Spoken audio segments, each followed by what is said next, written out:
जय बोलो देवादिदेव 1008 श्री भगवान महावीर स्वामी की जय जय जय अहिंसा परमो धर्म की जय जय जय पूज आचार्य गुरु श्री विद्यासागर जी महाराज की जय जय जय जय बोलिए परम पूज्य मुनिवर श्री प्रमाण सागर जी महाराज की जय जय जय मुनि संघ की जय जय जय। एक बार एक युवक ने मुझसे सवाल किया कि महाराज जी, आप दिन भर बहुत परिश्रम करते हैं, जब देखते हैं आप अपने काम में लगे रहते हैं, इतनी ज़्यादा मेहनत और श्रम करने के बाद आप थकते नहीं हैं, आपको थकान का अनुभव नहीं होता। मैंने कहा भैया, जो थमा हुआ है वो क्या थकेगा? जो थमा हुआ है वो क्या थकेगा? थकता तो वह है जो भागता है। हम थम चुके हैं, हमने अपनी बाहर यात्रा को विराम दिया है और हम जो काम करते हैं उसमें थकान नहीं, हमें ऊर्जा मिलती है। आज बात थ की है और थ से थकान की है। अगर तुम थम जाओगे तो कभी थकोगे नहीं। ओ, थम जाओगे तो कभी थकोगे नहीं, और थक जाओगे तो तुम्हें थमना पड़ेगा।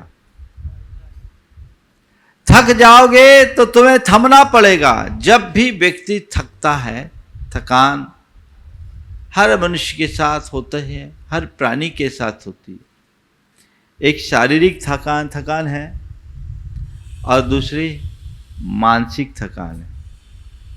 जब व्यक्ति अतिरिक्त शारीरिक श्रम करता है तो उसका शरीर थक जाता है और शारीरिक थकान के लक्षण व्यक्ति के अंदर दिखने लगते हैं। सुस्ती आना, चेहरे में फीकापन आना, आंखों में नींदापन आना, व्यक्ति श्रमहीन महसूस करना, सत्वहीन महसूस करना, ये सब शारीरिक थकान के लक्षण हैं। और जब व्यक्ति शारीरिक रूप से थकता है तो स्वल्प विश्राम से वह पुनः रिचार्ज हो जाता है, उसकी थकान मिट जाती है और फिर हो जाता है। हम लोग रोज दिन भर मेहनत करते हैं, श्रम करते हैं, रात्रि में विश्राम करते हैं। रात भर की अगर पर्याप्त नींद हो जाए तो सुबह अपने आप को तरोताज महसूस करते हैं और फिर पूरी जिंदगी के साथ अपना काम करने के लिए तत्पर हो जाते हैं।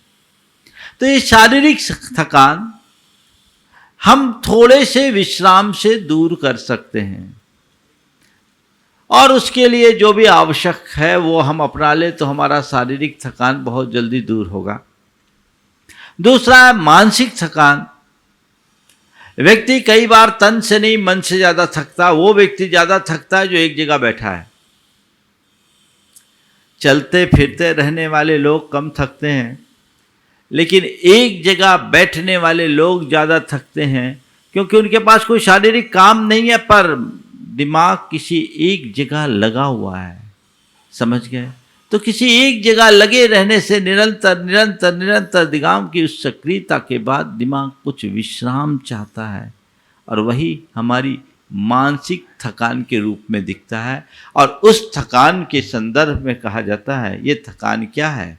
थकान का एक अर्थ होता है शिथिलता या किसी भी कार्य को करने में कुशलता का भाव। फिर जब हम थक जाते हैं, जब तक हमारे अंदर की एनर्जी होती है, ऊर्जा का स्तर अच्छा होता है, हमें किसी भी कार्य को करने में पूर्ण उत्साह होता है और हम उसे बहुत तत्परता के साथ, सजिंदगी के साथ और एकाग्रता के साथ करने में समर्थ हो जाते हैं। लेकिन जब हम थके हुए होते हैं तो कहते हैं हारा थका है, व्यक्ति का मन नहीं लगता, उसमें चिड़चिड़ापन हो जाता है, एकाग्रता नहीं होती, स्मृतियाँ छीन हो जाती है। ये सब थकान के लक्षण हैं। शारीरिक और मानसिक थकान, इन दोनों थकान से बचने के लिए है थम जाओ। क्या करो? थमो। भागोगे तो तुम्हारा शरीर शिथिल होगा, तुम्हारा मन शिथिल होगा। आजकल देखने में आता है कि लोग शरीर से तो नहीं भागते, एक जगह टिके हुए हैं, लेकिन मानसिक रूप से भाग दौड़ बहुत अधिक है। वो एक दिन थकेंगे, तो संत कहते हैं इस भाग दौड़ में थकान है और थका करके हार जाओगे, पस्त पड़ जाओगे। तो ऐसी दौड़ में शामिल क्यों हो जो मंजिल तक पहुंचने से पहले ही हारना पड़े, या ऐसी दौड़ में क्यों शामिल हो जिसका कोई मंजिल ही ना हो। आज हर मनुष्य बहुत तेजी से दौड़ रहा है, और दौड़ ही नहीं रहा, दौड़कर थक कर मर रहा है। संत कहते हैं गतिशील रहो, पर गंतव्य के लिए। गतिशील रहो पर गंतव्य के लिए। तुम्हारे पास गति हो और गंतव्य नहीं तो सब व्यर्थ है। रफ्तार हो और राह नहीं तो सब व्यर्थ है। तुम चल रहे हो, गति तुम्हारे पास है, पर तुम्हारी मंजिल नहीं, तुम्हारा गंतव्य नहीं, तो आखिर इसका अर्थ क्या होगा। अपनी थकान को मिटाओ। शारीरिक थकान के संदर्भ में थोड़ा विश्राम से हमारी शारीरिक थकान मिट जाती है। मानसिक थकान के लिए भी बहुत सारे प्रोसेस लोगों ने बताए हैं कि उसको आप अपनाओ तो आपकी मानसिक थकान मिट सकती है। रिलैक्सेशन के कार्य कीजिए, थोड़ा योग कीजिए, प्राणायाम कीजिए, ध्यान कीजिए, यह आपकी मानसिक थकान को दूर करने में निमित्त बनेगा। आप अपनी मानसिक थकान से बचना चाहते हैं तो एक्सरसाइज कीजिए, वॉक पर निकलिए, अपनी रुचि का कोई काम करना शुरू कर दीजिए। मन आपका थोड़ा ताकतवर बनेगा और मानसिक थकान आपकी दूर होगी। पर मैं आप सबसे कहता हूं, थकान आने के बाद उसे दूर करने का उपाय करने की अपेक्षा मन थके ही नहीं ऐसा कुछ उपाय कीजिए। ये सब कब होगा? जब हम अपने मन पर कोई अतिरिक्त दबाव उत्पन्न न होने दें। जरूरत से ज्यादा काम, क्षमता से अधिक काम, काम का बोझ मन में लाने से व्यक्ति थक जाता है, और थक करके व्यक्ति कई बार हार भी जाता है। तो वैसी थकान से अपने आप को बचाओ। आज 4 बातें आप सबसे कहूंगा। थकना, थमना, थामना और थमाना। थकना, थमना, थामना और थमाना। जब शिखर जी की वंदना करता हूं पर्वत की, एक बार मैं वंदना कर रहा था तो कुछ युवक बहुत तेजी से जा रहे थे, जवान थे सब, 25-26 साल के। मेरे पीछे एक डोली वाला था, उसने कहा भैया थम जा, पर जवान कहाँ सुनते हैं। वे उसकी बात को अनसुना करके आगे बढ़ गए। बहुत तेजी से जा रहे थे, ऐसा लगा जैसे घंटे भर में पहाड़ चढ़ जाएंगे। आगे निकल गए। डोली वाले तो अपनी गति से चल रहे थे। और ऐसा भी है कि जितने भी पर्वत की वंदना करते हैं, बीच बीच में जब श्वास उखड़ने को होती है तो श्वास को सामान्य करके लाठी के सहारे कुछ पल थमते हैं, कुछ पल थमते हैं, श्वास सामान्य होती है, फिर आगे बढ़ते हैं। वे एकदम तेजी से आगे गए, और थोड़ी देर बाद जब हम लोग पीछे से आगे बढ़े, पहुंचे, तो देखते गंधर नाला के पास दोनों के दोनों खाट पर पड़े हैं, हालत निढाल, एकदम निढाल हो चुके हैं। क्यों? बिना थमे भागने वाले लोग थकते हैं। आज लोग भाग रहे हैं, भाग रहे हैं, भाग रहे हैं, थकोगे। तुम्हारे जीवन का अपना कोई उद्देश्य होना चाहिए, और उस उद्देश्य के अनुरूप तुम्हें चलना चाहिए। व्यर्थ की भागम भाग और आपाधापी से कुछ अर्थ नहीं है। तन थका है, मन थका है, जीवन थक जाएगा तो फिर क्या करोगे? थकान शब्द बहुत व्यापक अर्थ में है। थकान का अर्थ शारीरिक और मानसिक शिथिलता तो है ही। थकान का अर्थ तंग हो जाना या परेशान हो जाना भी है। कुछ लोग अपने जीवन से थक जाते हैं। मानसिक थकान में इसी प्रकार की खिन्नता आती है जो मनुष्य को अंदर से बहुत बेचैन करती है, तोड़ देती है। तो थको उससे पहले थमो। अगर थम करके चलोगे तो कभी थकोगे नहीं। थक कर थमने से अच्छा है थकने के पहले थम जाओ। ये मैं तुम्हें बाहर के विषय में नहीं कह रहा हूं, अंदर के विषय में बोल रहा हूं। तुम गोरख धंधे में 24 घंटे लगे रहते हो। आज लोग हम लोगों से पूछते, महाराज आप लोग इतनी मेहनत करते हो थकते नहीं हो। मैं उनसे उल्टा पूछता हूं, तुम दिन भर खटते रहते हो थकते नहीं हो। हमारे और आप में कार्य करने में अंतर है। आप खटते हो और हम साधना करते हैं। खटने में और साधना करने में बड़ा अंतर है। खटना का मतलब है जी तोड़ मेहनत करना, और साधना का मतलब है अपने श्रम को सही दिशा में नियोजित करना। बड़ा अंतर है। आप खटोगे तो खट के पस्त होगे, और आप साधना करोगे तो मस्त होगे।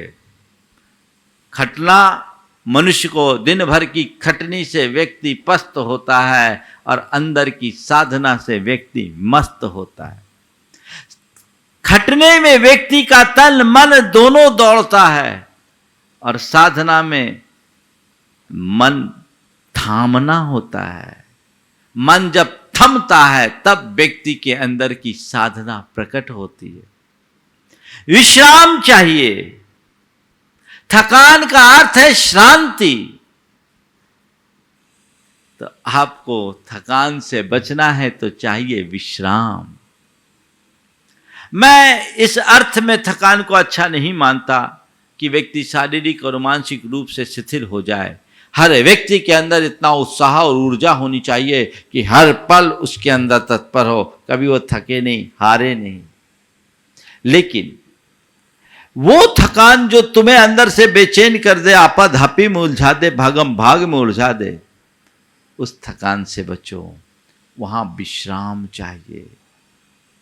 आज हर व्यक्ति हारा थका हुआ है। उसकी स्थिति बिल्कुल विचित्र है।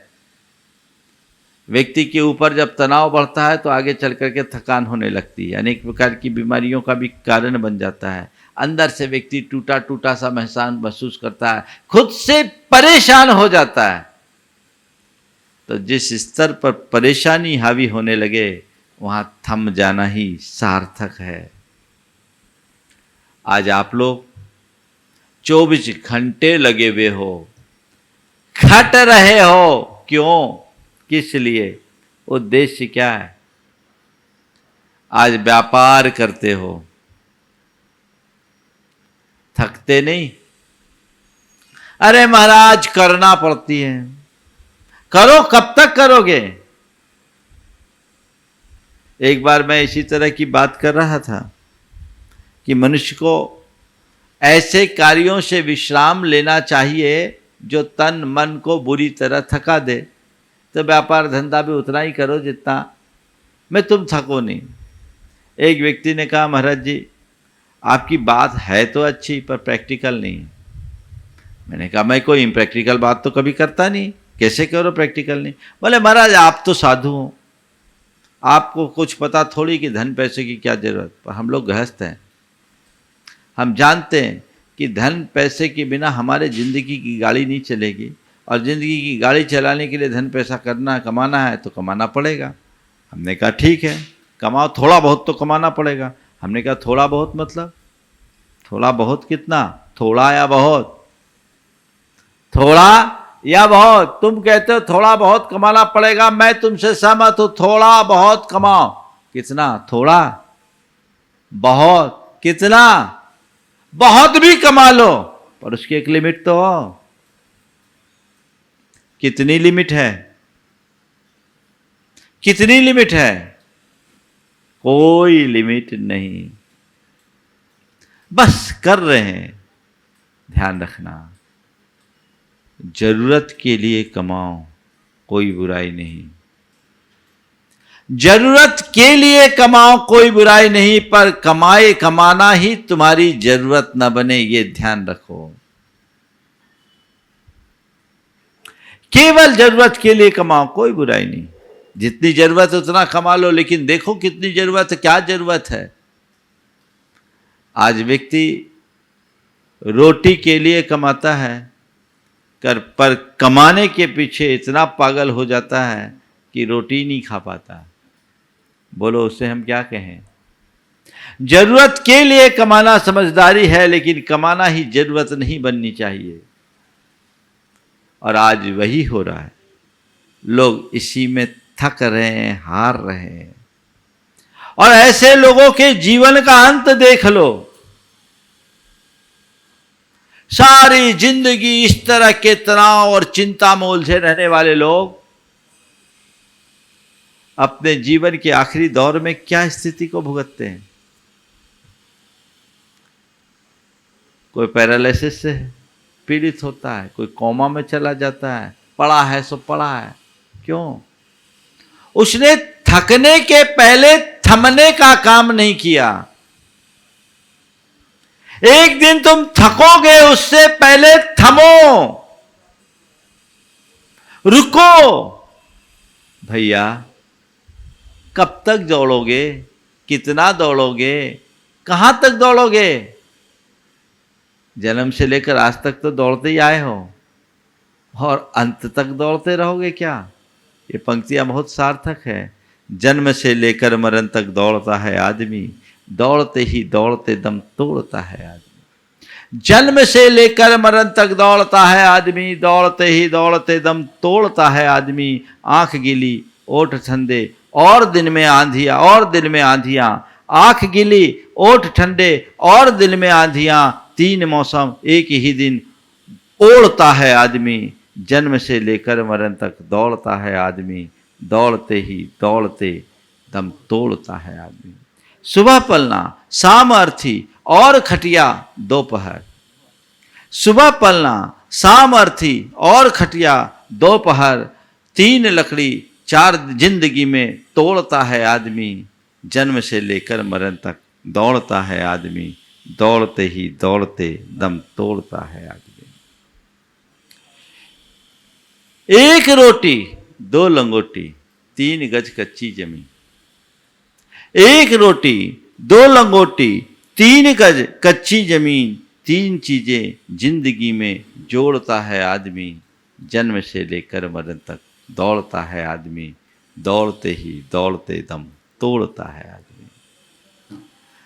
है यहां विश्वास कितना आदमी का मौत पर। है यहां विश्वास कितना आदमी का मौत पर। मौत के हाथों सभी कुछ छोड़ता है आदमी। जन्म से लेकर मरण तक दौड़ता है आदमी, दौड़ते ही दौड़ते दम तोड़ता है आदमी। कब तक दौड़ोगे? वहां थमो, थम जाओ। और थम कर क्या करो? थाम लो। किसे थामो? धर्म का दामन थाम लो। धर्म का आश्रय ले लो, आलंबन ले लो, कभी नहीं थकोगे। जिसने धर्म को थाम लिया उसके जीवन की दिशा बदल गई। मैंने कहा वो खटेगा नहीं, वो साधक बनेगा, वो साधना करेगा, वो अपने श्रम और शक्ति को सही दिशा में नियोजित करेगा, जो उसको एक नई ऊर्जा देगी, उसकी चेतना को ऊंचा उठाएगी, उसके चेतना का ऊर्ध्वारोहण करेगी। दृष्टि बदलने की जरूरत है। मैं देखता हूं आज बहुत सारे लोग जो उम्र दराज होते हैं, जिन्होंने अपने जीवन में कभी धर्म साधना नहीं की, 70-75 की उम्र पार करने के बाद वो दवाइयों पर निर्भर हो जाते हैं। और वही लोग अगर साधना के मार्ग में निकल गए तो 80 और 90 साल की उम्र में भी पूरी तरह दुरुस्त दिखते हैं। वे अपनी चर्या और क्रिया में पूरी तरह स्थिर बन जाते हैं। अपने आप में ये किसका फल है? ये हमारी साधना का फल है। अपनी शक्ति को, अपने सत्य को सही दिशा में नियोजित करो, और धर्म वह ताकत है जो हमारी सारी शक्ति को सही दिशा में नियोजित कराता है। हम उस दिशा में देखने की कोशिश करें, नहीं तो थकोगे। थकने से पहले थम जाओ और थाम लो। थोड़ा थोड़ा थमो। उम्र पार हो गई, कब थमोगे? केवल व्यापार धंधा, केवल गोरख धंधा, केवल मौज मस्ती, आखिर कब? उन पर थोड़ा विश्राम करो, नहीं तो थक जाओगे। एक दिन उससे ही परेशान हो जाओगे, मन में उचाट आएगी और डिप्रेशन के शिकार हो जाओगे। कई कई लोग ऐसे भी हैं जिन्होंने अपना बहुत बड़ा साम्राज्य खड़ा किया और अंत में उसी से परेशान होकर आत्महत्याएं कर ली। एक बार मुझे एक युवक ने इंटरनेट से एक लिस्ट बना करके बताया था, जिसमें दुनिया के 10 बड़े अरबपति थे जिनने आत्महत्याएं की। अपार वैभव के धनी होने के बाद भी वो अंततः थक गए, यानी परेशान हो गए, तंग आ गए। ऐसी थकान से क्या मतलब? ये अंदर की थकान है। उस थकान से बचो, थमो, अपने जीवन को सोउद्देश्य बनाओ। जीवन का कोई उद्देश्य होना चाहिए, उसे सही दिशा में नियोजित करो, अन्यथा भागते भागते कुछ नहीं मिलने वाला। पर कुछ लोग हैं जो भागते ही रहते हैं। सड़क पर चलते हुए आपने एक प्राणी को देखा होगा, वो अक्सर भागता ही दिखता है, कभी चलता नहीं दिखता, है ना? देखा आपने? क्या बोलते हैं उसको? सड़क पर एक प्राणी है जो कभी चलता नहीं दिखेगा, आपको भागता दिखेगा। क्या है उसका नाम? है ना? नाम आप लोग जान गए, मैं अपने मुंह से नहीं बोलूंगा, है ना? वो सड़क पर भागता है और वो मरता कैसे? सड़क पर ही किसी गाड़ी वाहन से कुचल कर मरता है। उसकी मौत बड़ी खराब होती है। मैं तो केवल इतना ही कहूंगा, जो कुत्ते की तरह जिंदगी भर भागते हैं उनकी मौत भी कुत्ते जैसे ही होती है। अपने आप को संभाल लीजिए, वहां थकिए और थमिए, थम जाइए, ताकि इस तरह थकान की कोई नौबत ही ना आए, जीवन में कभी परेशानी का सामना ही ना करना पड़े। तब तुम्हारे जीवन में उपलब्धि होगी।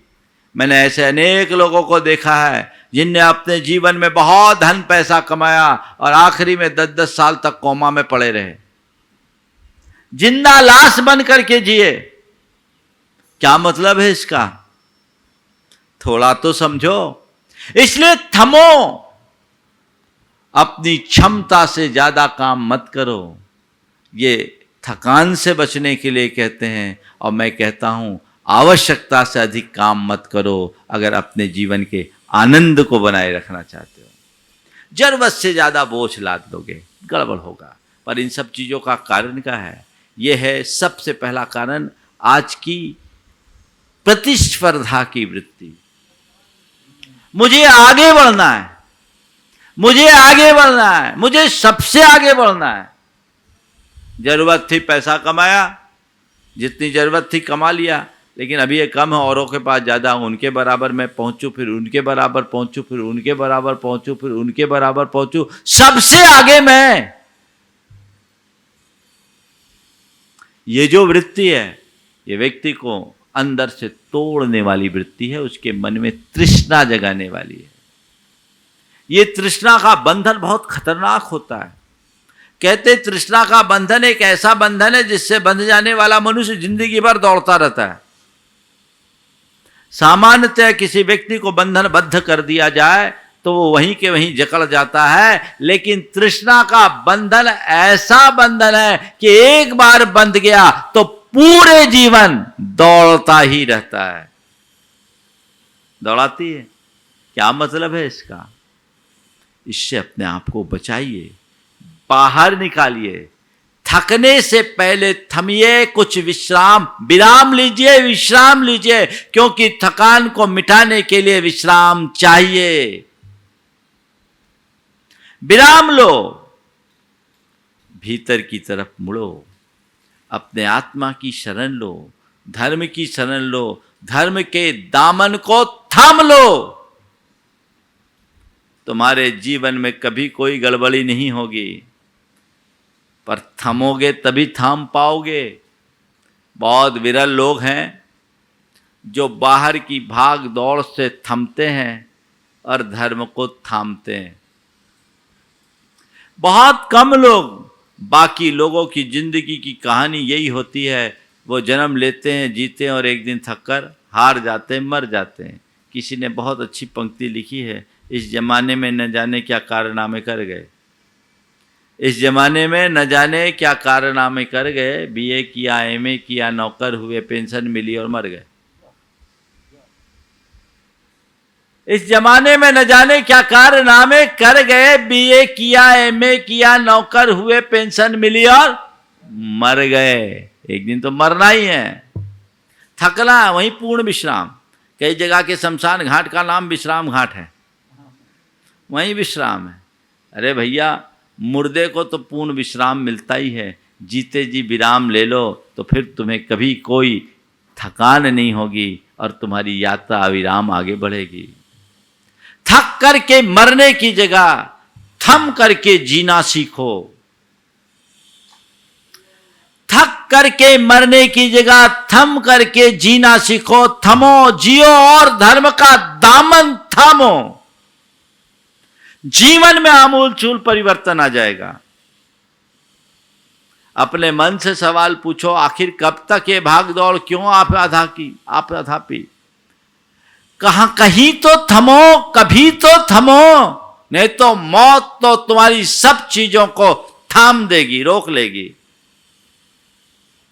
उससे पहले जागरूक हो, जीवन की दिशा को मोड़ो, तो जीवन का सच्चा रस मिलेगा।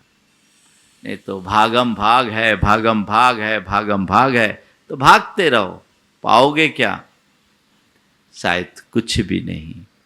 इसलिए थकने से पहले थम जाइए, थम करके विचार कीजिए, मुझे क्या करना है, कैसा करना है, कितना करना है, क्या मेरा लक्ष्य है, क्या मेरा उद्देश्य है जिसकी पूर्ति मुझे आज तत्काल करनी है। उतना करिए और आगे बढ़िए। थक करके थमने की प्रवृत्ति अपनाइए और थकने के साथ थाम लीजिए, धर्म को थामिए। बहुत कम लोग हैं जो थामने के लिए उत्साहित होते हैं। जब थमेंगे ही नहीं तो थामेंगे कैसे? जब तक तुम थमते नहीं तब तक थाम नहीं सकते, और जब तक थामोगे नहीं तो जीवन में विश्राम नहीं है। इस बात को ध्यान में रखने की जरूरत। थाम लो, और खुद अगर थामने में पूरी तरह समर्थ नहीं हो तो थमा लो। थामना, थमाना, थमा दो अर्थात अपना हाथ पकड़ा दो। मैंने तो अपना हाथ उनको थमा दिया, अब वो जाने, उनका काम जाने। सद्गुरु की शरण में अपने जीवन की डोर थमा लो, बस काम खत्म। उनकी शरण में गए तो जीवन का बेड़ा पार, फिर कुछ नहीं। एक बार उनको पकड़वा दिया, वो रास्ता दिखाते जाएंगे। चलते चलो, आगे बढ़ते चलो, बढ़ते चलो, बढ़ते चलो, कोई कठिनाई नहीं होगी और जीवन उन्नति के शिखर पर बढ़ता जाएगा, बढ़ता जाएगा, चलता जाएगा। फिर कोई रोक टोक नहीं, हर पल जीवन का परमानंद होगा। इसलिए थकना, थमना, थामना और थमाना, इन चारों क्रियाओं को समझते हुए हम अपने जीवन में इन्हें स्थान दें, ताकि हम जीवन का सच्चा रस ले सके और आनंद के क्षेत्र में आगे बढ़ सके। मैं आपके शारीरिक और मानसिक थकान को दूर करने के उपाय बताने के लिए यहाँ नहीं बैठा हूँ, बता सकता हूँ, लेकिन वो तो आपको टिप्स सब जगह मिलते रहते हैं। लेकिन मूलतः आध्यात्मिक थकान, आप थक जाओगे, जीवन से परेशान हो जाओगे, तंग हो जाओगे। कई बार लोग कहते हैं मैं तो थक गया, मैं तो थक गया, मैं तो थक गया, यानी तंग आ गया, परेशान हो गया, अब मेरे से ये नहीं होगा। ये क्या है? ये एक प्रकार का उचाट है। अगर तुमने जीवन के वास्तविक स्वरूप को समझकर धर्म का दामन थामा होता तो तुम्हारे मुख से ऐसे स्वर उत्पन्न नहीं होते। आनंद, हर पल आनंद, आज हम लोग हैं, इतनी लंबी जिंदगी हो गई, आज इतने वर्षों से मुनि जीवन को व्यतीत कर रहे हैं और मुनिचर्या जो आप सबके सामने है, पर शरीर में शांति दिखती है, शरीर थकता है, मन नहीं थकता और मन में हमेशा उत्साह बना रहता है, उमंग बनी रहती है। क्यों? क्योंकि हमने अपनी सारी शक्ति को सही दिशा में नियोजित कर लिया। हमारा उत्साह है, हमारे सामने हमारा एक लक्ष्य है और वो एक ऐसा लक्ष्य है जो मन की थकान को उतारने वाला है, बढ़ाने वाला नहीं। यदि ऐसी बातें जीवन में आ जाए तो बहुत कुछ बदलाव आ सकता है। अपने आप को मोड़ने की कोशिश कीजिए। और दूसरी बात, अपने शारीरिक मानसिक थकान को दूर करना है, भावना योग कीजिए। कई बार मुझसे कहते हैं लोग, महाराज जी इतना लंबा चौड़ा विहार होता है, और कई बार आपके सानिध्य में जब लंबे कार्यक्रम होते, एक बार सिद्ध चक्र विधान चल रहा था और सिद्ध चक्र विधान में 512 अर्घ चढ़ाए 2 बजे तक और उसी में पूरे लगे रहे, फिर आहारचर्या, फिर बाद में प्रवचन, शंका समाधान सब।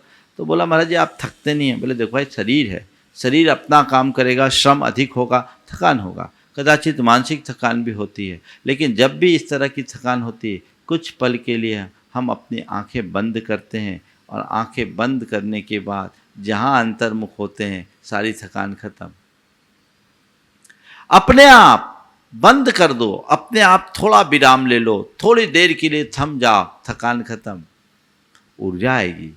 आप ऊर्जा प्रवाह का ध्यान कीजिए, भावना योग कीजिए। यदि नियमित भावना योग करेंगे आपके अंदर अतिरिक्त एनर्जी आएगी। आप कुछ मत करिए, अपने शरीर को रिलैक्सेशन के मोड में डाल दीजिए, रिलैक्स मोड में डाल दीजिए, एकदम शिथिल हो जाइए और सब विकल्पों को छोड़कर अपने आती जाती सांसों को भर देखिए, आपके अंदर एनर्जी आएगी और एनर्जी के आने से आप दोहरे उत्साह के साथ काम को करने में समर्थ हो जाओगे। हम लोग तो थोड़ी देर के विश्राम से अपने अंदर इतनी ताकत ले आते हैं कि कई घंटे काम करने में समर्थ हो सकते हैं। बहुत सारे लोग हैं मेरे संपर्क में जो आज भी 18 से 20 घंटे मेहनत करते हैं और एकदम फिट रहते हैं, क्योंकि उनके अंदर उत्साह है। तो जब मनुष्य अपने जीवन के सामने कोई अच्छा लक्ष्य रखता है और अपनी ऊर्जा को एक सही दिशा में नियोजित करना शुरू कर देता है, उसके अंदर अपने आप ताकत आने लगती है, शक्ति बढ़ने लगती है, फिर उसके अंदर शैथिल्य कहीं नहीं होता और फिर किसी से वो तंग नहीं होता, किसी से परेशान नहीं होता, अपने जीवन को सही दिशा में आगे बढ़ाने में समर्थ हो जाता है। तो हम थके नहीं, आगे बढ़ें। एक पुरानी कहावत है, बोलो चालो बको मत, खाओ पियो छको मत, चलो फिरो रुको मत और मेहनत करो थको मत। ये बहुत अच्छा संदेश है। हम ऐसा ही कर्म करें जिससे थकान मिटे, थकान बढ़े नहीं। ऐसा कहा जाता है ज्यादा आपको शारीरिक थकान है, थोड़ा एक्सरसाइज कर लो तो आपकी थकान कम हो जाएगी। बैठे बैठे ज़्यादा थकता आदमी, काम करने से कम थकता है। तो बात मतलब यही है कि निरंतर अपने लक्ष्योन्मुखी बनकर आध्यात्मिकता को आत्मसात कीजिए। मन में हमेशा विश्राम होगा, कभी थकोगे नहीं, कभी रुकोगे नहीं। जीवन की गति बनी रहेगी, बढ़ते रहेगी। सबके मन की थकान दूर हो और जीवन में एक नई ऊर्जा बनी रहे, उत्साह को लेकर के चले। हरिवंश राय बच्चन की इन पंक्तियों के साथ विराम लूँगा। अग्निपथ अग्निपथ अग्निपथ, तू न रुकेगा कभी, तू न थमेगा कभी, तू न झुकेगा कभी, कर शपथ कर शपथ कर शपथ। ये महान दृश्य है कि चल रहा मनुष्य है, अग्निश्वेद रक्त से लथपथ लथपथ लथपथ। अग्निपथ अग्निपथ अग्निपथ, ये महान दृश्य है कि चल रहा मनुष्य है, अश्रुस्वेद रक्त से लथपथ लथपथ लथपथ। अग्निपथ अग्निपथ अग्निपथ, पेड़ हो भले घने, हो बड़े हो घने, पेड़ हो भले खड़े, हो घने हो बड़े, एक पत्र छाँव भी मांग मत मांग मत मांग मत। अग्निपथ अग्निपथ अग्निपथ, अग्निपथ अग्निपथ अग्निपथ। बस ये दृष्टि में होनी चाहिए, अपने लक्ष्य के प्रति हमारी दृष्टि हो। हम थामे अथवा थमाए, ये हमारा लक्ष्य होना चाहिए। थकना हमें नहीं है। थकने के पहले अपने जीवन को सही दिशा में नियोजित कर लेना है, वही हमारी उन्नति का आधार बनेगी। समय आप सबका हो गया है, यहीं पर विराम। बोलिए परम पूज्य आचार्य गुरुवर श्री विद्यासागर जी महाराज।